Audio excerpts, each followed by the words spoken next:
Famia, today I'm gonna be showing you 5 things that help me grow my punta to the next level. So for context, this is how my glutes used to look like before, and this is how my glutes look like now, okay? So grab your brew and get ready to take notes, because this is gonna be the most valuable thing you'll hear in order to start seeing amazing results. Okay, first 2 years of my life, when I first started, I also had no clue where to go, okay? First 2 years, I wasted 2 years of my life because all I was doing was training at the gym and I wasn't tracking my food. And before you come at me and say, oh my God, I don't know how to track, it's honestly not that hard, and I did a video on specifically how to track for the easiest way that even like kids can start doing it. I thought the problem is I was drinking protein, okay, so I was buying protein powder and I was having a shake, and then I was having chicken for dinner, and then for lunch I was having another source of protein. It could have been fish or something, and I thought that was enough for protein. Do you know what? I was eating around probably 80 grams of protein, okay? Which you will see and you will say, oh, 80 grams of protein is a lot. No, it's not actually. If you want to build muscle, you need 2 grams of protein per kilograms of body weight. And at that time, I was like around 60 kilos. So I needed 120 grams and I was eating 80 grams. So in my head, because I never tracked in my life, even like the first year I started learning about working out, so it took me a year, and I was still starting to push myself heavy at the gym, you know, working out hard. But even if I was working out really hard at the gym, I wasn't actually eating the right amount of protein, because I saw in my head, oh, I'm eating a lot. That's what a lot of people say, oh yeah, I'm eating, I'm having protein all the time, I'm having protein. But it doesn't mean just because you have protein that it's enough. Even if I started adding eggs for breakfast, for example, like 2 eggs, it's 12 grams of protein. Is it still 120? No, still below, okay? So I don't wanna hear you coming to me chatting and saying, I'm eating enough, when you've never tracked in your life, because actually you don't know if you're eating enough. This is just about protein. What about the calories as well? Calories are also important. You can't just eat high protein and no calories, okay? So Famia, if you want me to help you, I can actually help you with the calories. This is exactly what I do. So if you want to shorten the time, instead of wasting 2 years like I did, for example, and actually in those 2 years seeing incredible results, then hire someone that knows what the hell they're doing and they can guide you, like me. So link down below for one-to-one online coach. So that is mistake numero uno, and most important. The second terrible mistake that I made, and that really made a difference when I started doing it instead, that I saw amazing results around my glutes. It's doing glute isolation exercises. So the first time when I was training, the first few years, all I was doing was squats, deadlifts, RDLs, and all the variations, right? Which are great, okay? So they are fantastic exercises, but I noticed more growth in my legs more than my glutes. So what I figured out was, first of all, making sure that I would include isolation exercises. So for example,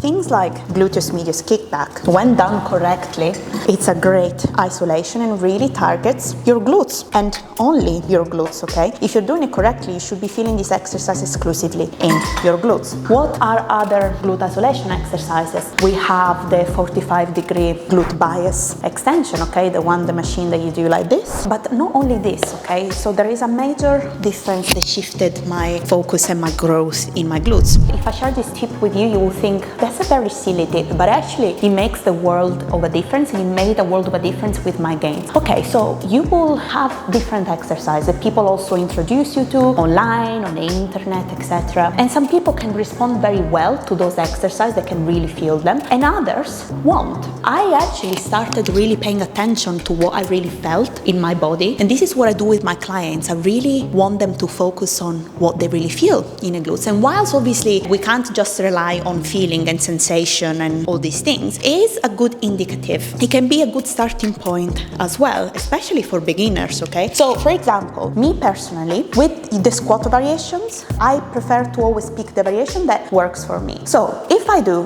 between the normal barbell squat, for example, so high bar squat, so you put the high bar here with the barbell, the squat rack, and you squat, I actually noticed that I felt more in my glutes when I did a different variation. For example, this one, which is the sumo stance variation.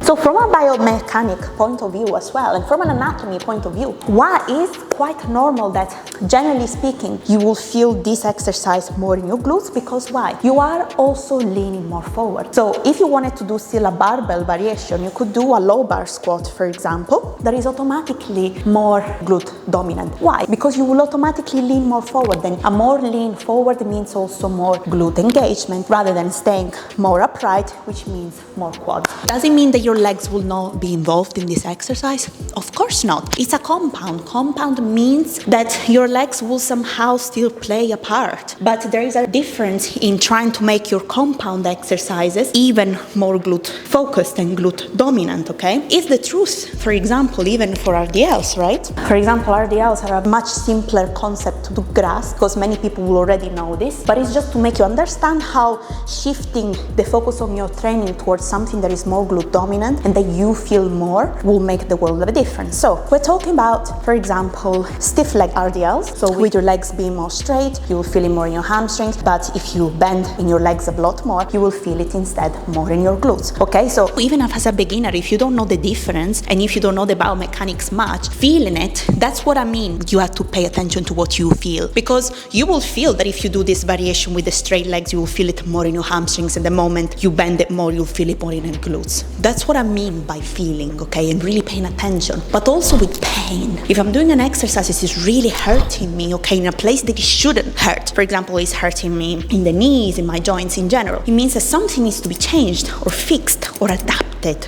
okay? That's what I mean when I say pay attention to the way you feel, because if something feels off, you shouldn't be doing it. It means that it needs to be adapted or changed. Sometimes it's a matter of mobility. For example, you need to work on mobility more. Sometimes it's your form. But really pay attention to how your body, because your body will tell you what's happening. You will feel it majority of the times. Sometimes no, because it's something that maybe happens in a split second. Maybe you do some movement off or some movement wrong all of a sudden. It can happen, okay? It can happen even to advanced lifters. But if you feel something that is off, stop doing it. Number 3, another thing that really made the difference with me in terms of seeing amazing glute gains is tracking my bloody workouts. What do I mean by this? If you don't have an app that helps you do it, there is a free app actually called Strong, and you can download it and you can literally track your number of reps, sets and weights and aim at progressive overload over time. Because otherwise, listen, especially for more advanced lifters, if you don't track anything, you don't track your reps, how are you gonna remember what you did last week? How are you gonna remember that, for example, I'm completely making up, from split squats, you did 40 kilos and you did 6 reps, and obviously you do other sets as well, this is just one set. How are you gonna remember with between all the exercises you do that last week or 2 weeks ago I did 40 kilos, I did 6 reps, so now I need to do 7 reps, I need to progress, right? Sometimes it's just not gonna remember of everything, okay? Especially if you do all the exercises, how are you gonna remember? But unless you have an incredible memory, then you don't need to be fair, don't track, because your memory is amazing. But if you don't know what you've done before, how are you gonna try and beat that? How are you gonna try and progressively overload? You're not gonna remember, okay? And very important that people really undertake this is an extra tip within the tip. Small plates. Use them, okay? You don't just have to progress in terms of weight from 10 every time. You have to add another 10, add another 5. You can also add another 2. This is 2 kilos. Yeah, 2.3 kilos or even 1.5 kilos. Why don't you use the small plates as well? It's still heavier. If you put yourself on a scale and hold 1.5 or even 0.25, don't you weigh heavier? Yes. So use the small weights as well. So they do matter as well, and they will help you get stronger as well over time. Don't underestimate these little plates. Which this tip leads on to the next tip. People strive too much all the time for 10 to 12 reps plus, all the time 10, 12, 15, and whilst high reps is a good also way for building as well. We do them especially for when we work out at home, we don't have a lot of weight. Darling, why are you scared to do a little bit heavier of a weight and just do, for example, 5 reps? Are you scared of doing 5 reps? Only 10 is allowed, only 8 is allowed. Why can you not do a weight that is heavier and just do 3 to 5 reps? Because that will help you get stronger over time, and as well, progressive overloading. Those 5 reps one day will become 6, and then 7, and then 8, and then 9, then 10. easiest way to progressive overload as well with this. And last but certainly not least, in terms of my top tips, when I started training my glutes 3 times a week. So I went from training it twice a week to training it 3 times a week. Not everyone can do this because you have to consider your overall weekly volume. Too many people do too much in one session, okay? In one session they do like so many different exercises, so many different ways. They try to do this, that Bulgarian, RDLs, squats, this exercise. I don't know what the hell they see online. They try to do too many exercises. Stop the volume. It can be counterproductive and you can actually stop seeing gains. The first 2 years again of my training, I used to be at the gym 3-4 hours, sometimes 3 hours, doing so many different exercises. I'm gonna do this, I'm gonna do that, because I said, oh no, I need to target my glutes from all angles. And you know what happened? I wasn't growing. I started seeing more growth when I actually started programming my sessions throughout the week, splitting throughout the week. That's why now I do 3 leg days. I do less in each day, but I make sure that it's my overall in the week, my overall session, my overall volume is complete, and I'm targeting every single angle of my glutes, I'm isolating them, etc. So I'm doing a complete workout plan. And if you want me to create the same, a workout plan, that the most important thing that works for you and only you, bespoke workout plan, link in bio if you want me to create the perfect workout plan for you. Anyway, family, I hope you found these tips useful. If you are making any mistakes, you can possibly change and see a difference as well. And yeah, family, enjoy the bunda gains. Don't forget to like and subscribe.